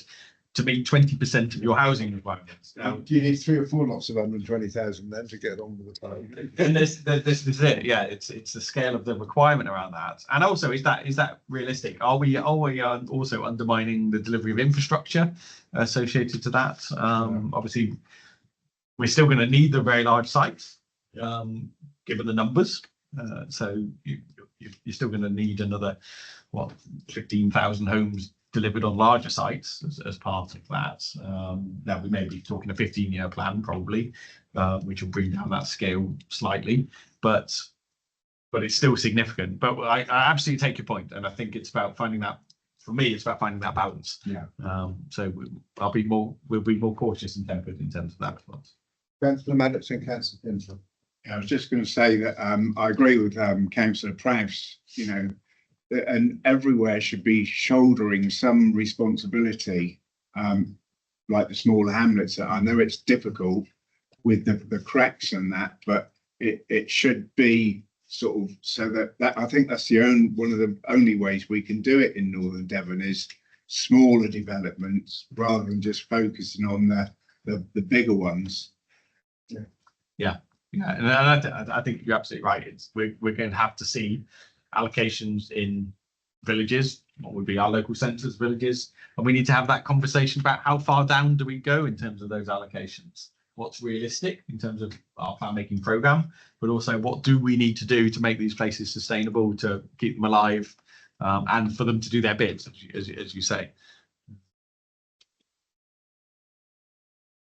Councillor Tinsley, then back to Councillor Hayne. Yes, most of what you've pulled out of the document, Ian, has been about housing. Most of our discussion's been about housing. Does the document say anything we should be thinking about employment land? Yeah. Yes, I've not delved into the detail as much, I think is the reality of that. There are demands around things like data centres, around logistics, which again, we need to think about how do they influence our area? Do they work for our area in terms of those sorts of policies? There's again a very clear expectation in terms of allocating land for employment uses, same as it is for housing, and being very clear about what those specific use classes are that you should be looking to allocate it for, which again is moving away from something we've done in the past, both in terms of the assessment of that land through what the HELO is. They're very specific about that identification and assessment. You should be being very binary about that use class that you're putting this allocation into. So again, we may wish to think about, do we need to push back on that around the flexibility, because we know that things change so rapidly. Did you say that the emphasis is more about employment numbers rather than land? So in terms of there is about land, but we need to understand job numbers. We need to understand how that then translates into land requirements for different sectors. I think it's really important that it goes hand in hand with the housing recovery. We don't just look at housing as a way to deliver growth because it's in construction, but what those people are going to do. Yeah, and it is very clear on that we need to map the two together, and that's often the challenge, is how you bring the two together. When it comes to these housing numbers, the work that we've already done in the HELO panel, blimey, and the extra call for sites. I mean, whether we've got enough in the bank already, it's going to be touch and go, to say the least. And whether they are the right sites, exactly. meeting national policy. Yeah, true. Yeah, this has certainly been the concern with the HELO up to date, and why we launched that extra call for sites is to make sure that we know that when we published it last September, it only had just about enough to meet what our expectations might be in terms of housing numbers, but it would have left you with no choices as councils as to which sites you want to deliver in terms of strategies, locations, etc. So hence we opened up the call for sites. Whether that's sufficient and gives the right choices and the sites in the right locations, even that's a little unknown at the moment. I think. And I think a lot of people that might have in the villages who might have an odd field have probably not bothered because they felt that natural plant. But if we're going to be looking at boundaries around all sorts of size settlements, then perhaps we need to get that message back out again sometimes. Councillor Hayne. Yeah, yeah, on the small protecting villages, so it's important if we're going to expand them that proper design codes are applied, because we get, you know, this phenomenon of building with on the side of villages, the design or the look of the houses could be sort of from anywhere really, from an urban environment. I mean, I think that's very important. So just going back to my question about the undeveloped coast, because that's very important to us in Northern. Do you see any conflict there with these revisions? I've made a note to have a look, and we can certainly make sure that we know how important those policies are, and how important they've been with our existing local plan, and actually how they've been supported at appeal. So I think we will have a look and make sure that they've got appropriate status in the new draft, and if not, highlight that to them. Looking around the room, are we feeling that we picked up some of the main issues that have come out of the draft MPPF and through Ian's presentation? Sure. Yes, sure. I haven't got, you know, for you guys as members to decide on what's the priorities. I was just thinking more about the tone of any response, because it's very clear to me that the government is taking a laser-like focus on their priorities, and they're trying to knock away the confusion of this local distinctiveness and the rurality issue. So I think what we need to do in any response is say that the priorities can be delivered, but in a different way. Yeah, that's fair one. I see what you're saying. Because I think they think much of what we talk about is a problem to them delivering on a national issue. They're saying nationally we're becoming uncompetitive and unsustainable, and we need to blast through the problems to solve this. What we don't want to do is present them with more problems. We want to present solutions to those problems, but in a sort of rurally sympathetic way. That's a very good point. Very good point. Are there any, David, are there any issues we haven't picked up? Yeah, just one major thing. It does come back to highways and 106 funding. I know that we're council still using 106 funding, but other councils are on other funding mechanisms, and obviously we're moving towards unitary. Are we thinking of discontinuing 106 and moving towards other ways of collecting funds to get highways delivered? I don't know. No, that's a nice big one. Yeah. Maybe for another meeting. But obviously, I've had in my ward real problems with the way that 106 has been allocated, and then fragmented delivery of cycle network, and there's still holes. And you know, if there was a top 10 list of we must deliver this, that, and the other, but there was a better way of actually bringing those funding streams together, or collections from nearby developments. And I'm sure Councillor Walker will add that, you know, traffic in Bickington and Brownswell. I don't think there's a huge amount of talk of community infrastructure. So community infrastructure levy still is the alternative, where you effectively apply a tariff to development on square metre floor space. I don't think there's talk of it in there. I don't think it's disappeared, but it's not really discussed. There is mention of Section 106 and viability and altering legal agreements, but not so. To be fair, Section 106 has served us well. There's been such a variability of viability of developments that we will probably have got to a point where we weren't getting affordable housing delivered, and we weren't getting the opportunity to balance out the different pots of affordable housing versus infrastructure funding. And we would have probably seen that development would have just become unviable on the basis of what we would have set back in 2018 when we looked at that. So I think it serves us well, but I do take your point. There are benefits to it in that you can use that pot of money to then deploy to your priorities much more easily. I think it's worth the paper. It's worth exploring. Yeah. Just come back on that, because I mean, I actually made a list of all the 106 payments for all the planning applications, and it was amazing that £45,000 allocated so and so. Well, it's just going to drop into a hole because there's not enough money to go towards that X, and then 10 years down the road, there's still not enough money. But funny enough, you know, the X, which £80,000 to start with, is now £500,000. So actually, there's a process of speed and delivery that actually needs more laser focused, in my mind, definitely on some of the critical infrastructure things, particularly around my bit, unfortunately. And consistency from the Highway Authority will often help. Wow. But I don't think I can say much more than that. Really. Engagement, perhaps. Engagement would be those two together, David, would be We quite. could drill through that, but anyway. I'm looking around the room. Are we content that we're going to get another bite at it, and we're going to send out to all members of both councils now a link to the MPPF and the slides, so that they've got the chance to have an impact at the front end of the process now? Yeah.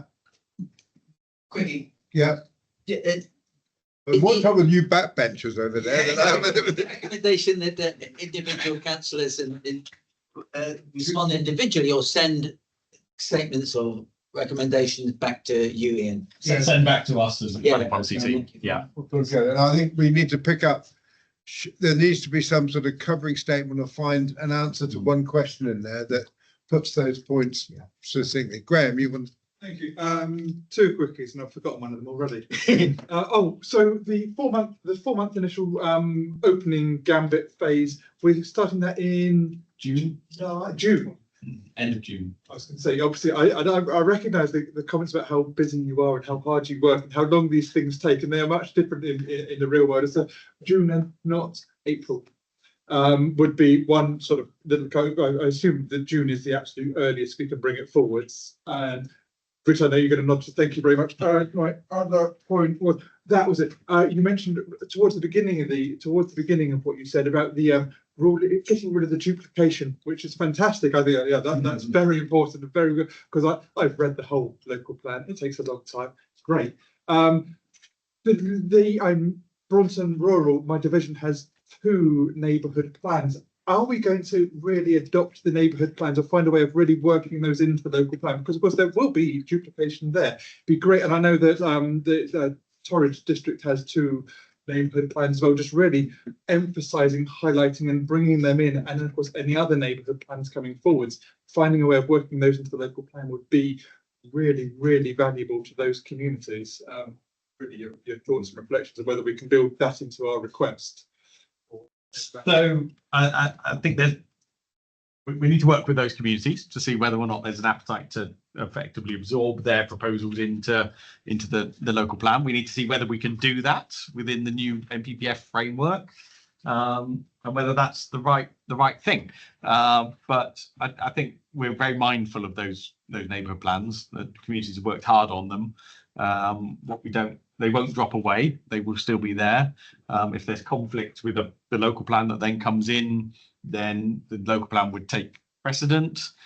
What we don't want to do is go roughshod over the top of them, but certain elements may need to be in conflict.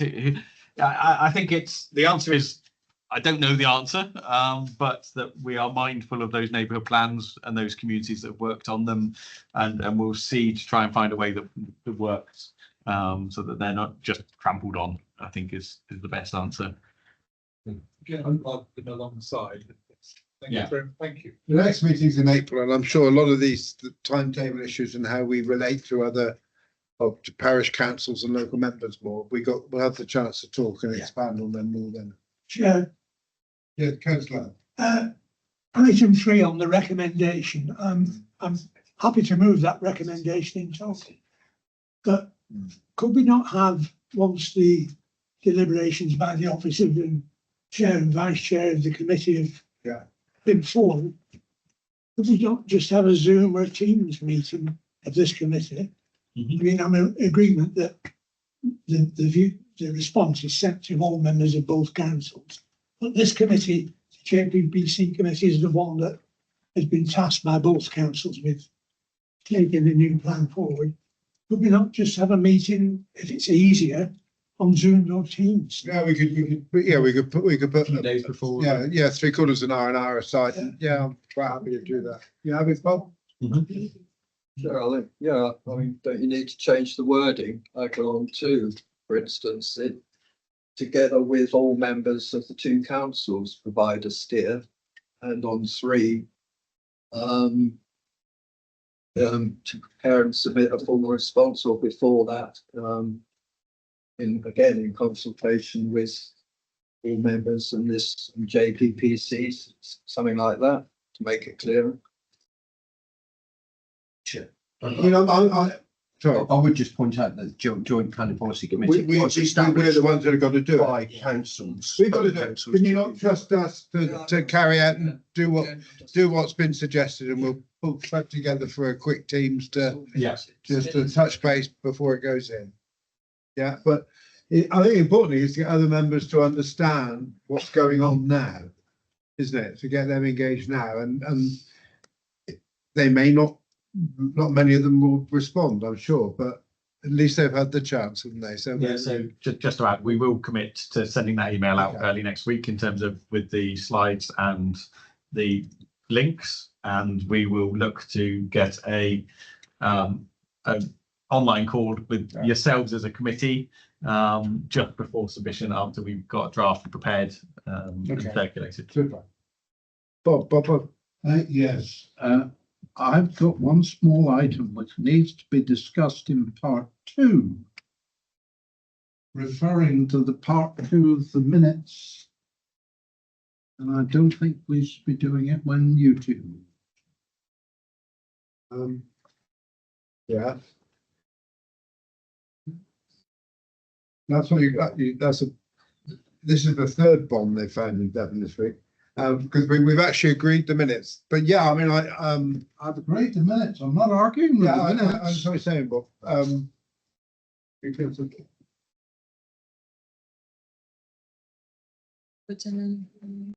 Yeah, we need to close the meeting, don't we? And then Can't add a late item to part No. B without. we can't. We'll deal with that afterwards when the meeting's over. So can I ask members? Would there be a second of a councillor Leather's proposal with those provisos in terms of the logistics of England? Thank you very much.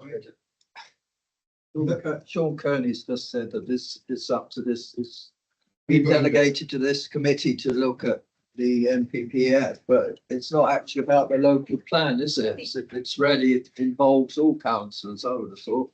Yeah, we are the not planning policy committee, so it's not just the local plan, it's dealing with all those other The things. NPPF is in a way separate from the local plan. Yeah, but we're a planning policy committee to deal with all planning policy issues, so this is, anyway, But we'll send that email out to all members anyway, not just JPVC. Can I put it to that then? Those in favour, please show. Yeah, councillor Hand. Those against? Thank you very much indeed. Under item 8, the meetings for the next municipal year are listed. And therefore I declare the meeting closed, and if members want to hang on at the end of the meeting, we'll just have an informal. Yeah, we agree those dates. Yeah. Thank you very much. I declare the meeting closed.